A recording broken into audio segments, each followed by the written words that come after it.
member from Thornhill.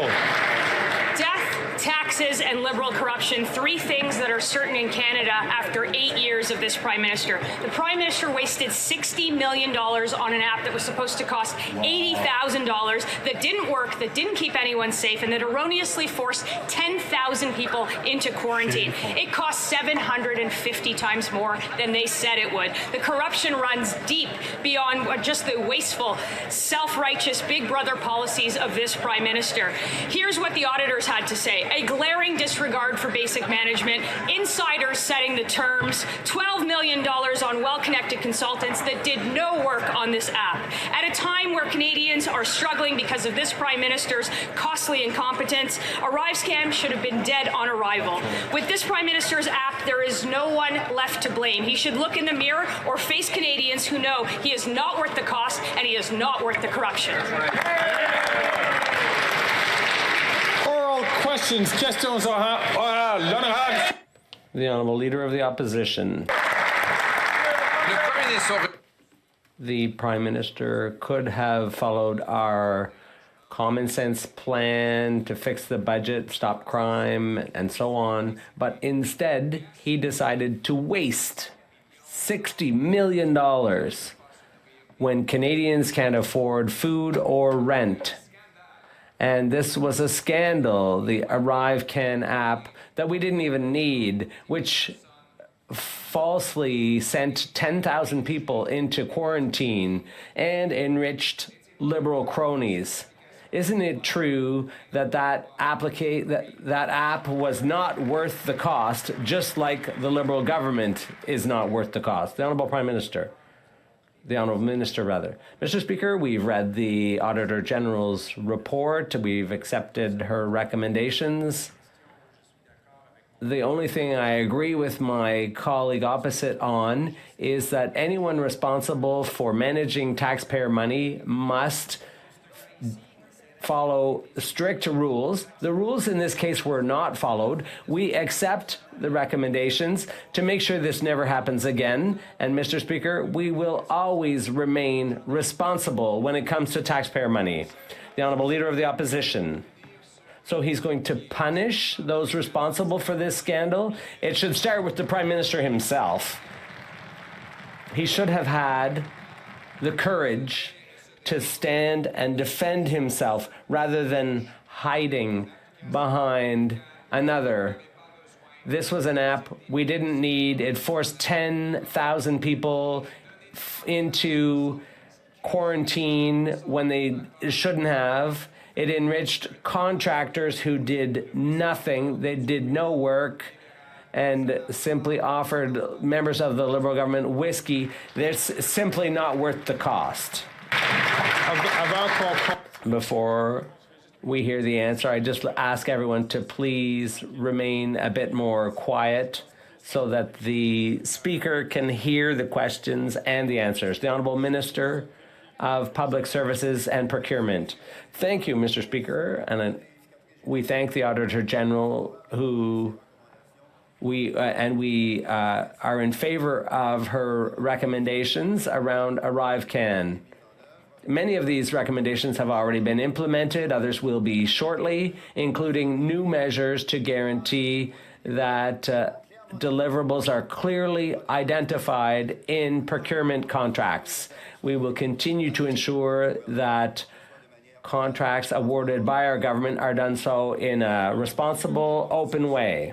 Crisis of doubling housing costs and 22 million people forced to food banks, the Prime Minister could have followed our common sense plan to axe the tax, build the homes, fix the budget, and stop the crime. Instead, he blew over $60 million on an ArriveCan app that we didn't need, didn't work, sent 10,000 people erroneously into quarantine, losing income, all the while the thing costed 750 times more than the Prime Minister promised. Won't he stand up today and admit that the app is just like him? It's not worth the cost, it's not worth the corruption. The Honourable Minister for Public Safety. Mr. Speaker, the Leader of the Opposition knows very well that the moment there were allegations around cost overruns or inappropriate contracting practices, the Canadian Border Services Agency immediately began an internal audit and made the appropriate referrals to the appropriate authorities. We take the obligation to manage taxpayers' money very seriously. Under no circumstances would we condone what the Auditor General determined to be contracting practices that did not follow the rules, and anybody who didn't will be held to account. Absolutely. The Honourable Leader of the Opposition. Well, if he wants to hold someone to account for the Arrive scam, why not hold the one person who had the authority to create the Arrive scam and who had the authority to stop the Arrive scam, and that's the Prime Minister of Canada. He is the government. This was a government program we warned wasn't needed, wouldn't work, and now we know it went 750 times over budget. 75% of the contractors did no work at all, but they did buy whiskey and other treats for the top Liberal government officials. Again, won't the Prime Minister admit the app is just like him? Not worth the cost, not worth the corruption. The Honourable Minister for Public Services. Thank you, Mr. Speaker. As my colleague from Public Safety said earlier, we would like to thank the Auditor General and welcome her recommendations on the ArriveCan application. Some of that report recommendations have already been implemented, some will soon be implemented, including the introduction of new measures to ensure that tasks and deliverables are clearly defined in future professional services contracts. We are committed to continuing to ensure that contracts are delivered in a fair, efficient, and transparent manner. The Honourable Leader of the Opposition. And again, the Prime Minister is hiding under a rock, refusing to stand up and explain himself after he blew $60 million on this Arrive scam while Canadians cannot afford to eat, heat, or house themselves.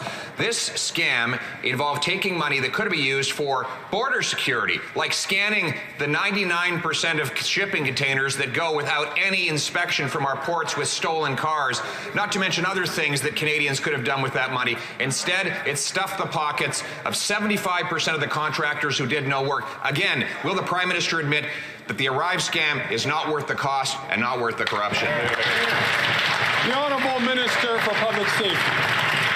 Mr. Speaker, I'm surprised that the Leader of the Opposition would mention investing in border security when his government cut 1,000 officers that did the exact kind of work that he's now pretending he wants to invest in, when they eliminated 50% of the intelligence capacity in the Border Services Agency to work with local, provincial police and the RCMP. So, Mr. Speaker, we have no lessons to take in investing in border security from somebody who gutted the Border Services Agency. L'honorable député de Burnaby Sud. The Honourable Member for Burnaby South. The Auditor General found that the Liberals had wasted at least $60 million for work that the public service could have done. People are unable to afford food, and these Liberals, who are out of touch with reality, are throwing Canadians' money out the window. Why are the Liberals so obsessed with making private consultants rich? The Honourable Minister. Mr. Speaker, we obviously thank the NDP leader for his question. We share his concerns about the need to manage taxpayer money appropriately, and what the Auditor General identified were circumstances that were not at all appropriate, and that is why people at CBSA and PSPC have taken steps, the necessary steps, to ensure that this type of situation never recurs. We will always remain focused on managing Canadians' money well. Member from Leeds, Grenville, Thousand Islands and Rideau Lakes. The Prime Minister's Arrive scam was supposed to cost taxpayers $80,000, but it was confirmed by the Auditor General that it in fact cost more than $60 million. And after 8 years of this NDP Liberal Prime Minister, we know that he's not worth the cost, and he's definitely not worth the corruption. And this process was so corrupt that his favorite company of two guys in a basement, GC Strategies, got to write the contract for themselves to the exclusion of everybody else. And we know they did no IT work. That's been confirmed, but they got paid $20 million for their trouble. So will this Prime Minister just admit that he's lining the pockets of insiders at the expense of Canadians? The Honourable Minister for Public Mr. Speaker, just because our colleague repeats a series of allegations that are not borne out by the facts does not make them true. Absolutely. The facts are, Mr. Speaker, the very moment that there were allegations of inappropriate contracting practices, an internal audit was begun by the President of the Border Services Agency, and referrals were made to the appropriate authorities, including the RCMP. Anybody who did not follow the contracting rules, Mr. Speaker, will be held to account. My friend knows that, and he shouldn't ascribe a series of responsibility where it doesn't exist. The honourable member from Leeds Grenville, Thousand Islands and Rideau Lakes. Well, Canadians want us and expect us to ascribe responsibility to the individual responsible, and that's this Prime Minister. This app was supposed to cost $80,000. It cost more than $60 million. They've been under RCMP investigation by the Procurement Ombudsman, by the Auditor General, and the results so far are damning for this government, that they've lined the pockets of insiders while Canadians are lined up at food banks. It's absolutely unacceptable that the cost overruns have seen $20 million go to a company that did absolutely no work on the app. Why are they putting their friends ahead while Canadians suffer? The Honourable Minister for Public Works. Merci, Monsieur le Président. Thank you, Mr. Speaker. As my colleague responsible for public safety just said, this misinformation and disinformation is completely unacceptable. What was known was that the border had to be closed and that billions of dollars worth of international trade were at stake. What we heard from the Auditor General this morning was that the situation was unacceptable, so we need to work hard on making sure that things are done properly in the public service of Canada. The Prime Minister's ArriveCan app is not worth the cost or the corruption to Canadians. Today, the Auditor General informed us that ArriveCan, an app that was supposed to cost $80,000, will now cost Canadians a minimum of $60 million.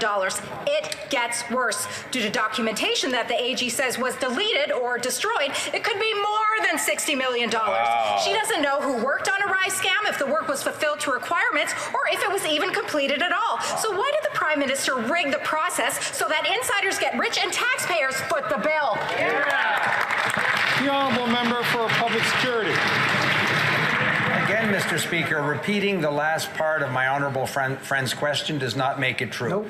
What is true, Mr. Speaker, is that at the moment contracting practice irregularities were identified, the Border Services Agency took all of the steps appropriate to determine exactly what were the facts and to hold those responsible to account in the case that that's necessary. Mr. Speaker, the Auditor General identified a series of contracting practices that were not followed. The government does not condone that behavior and has taken all the steps to make sure that those circumstances don't repeat themselves. The honourable member from Calgary-Midnapore. Every word I say is true, and that member knows it. The Prime Minister's ArriveCan app is not worth the cost or corruption. Contractors were paid over $1,000 a day, even though 18% of the invoices for these contracts had no supporting documentation. So we don't even know if the contractors completed the work. GC Strategies pocketed almost $20 million and yet completed no work themselves. It gets worse. They wrote the requirements for the $25 million contract that they won. Simple question for the Prime Minister. How is he going to get our money back? The honourable Minister for Public Safety. Mr. Speaker, once again, the Auditor General identified some contracting practices that were clearly not followed. Mr. Speaker, under no circumstance is that an acceptable circumstance. Governments have responsibility to manage taxpayers' funds in the most effective way possible. That's why we have accepted all of the Auditor General's recommendations. And the good news, Mr. Speaker, is the Border Services Agency and the Procurement Department had already begun to act and put in place a number of oversight measures before the Auditor General's report, and we look forward to fully implementing everything that she suggested. Then I have the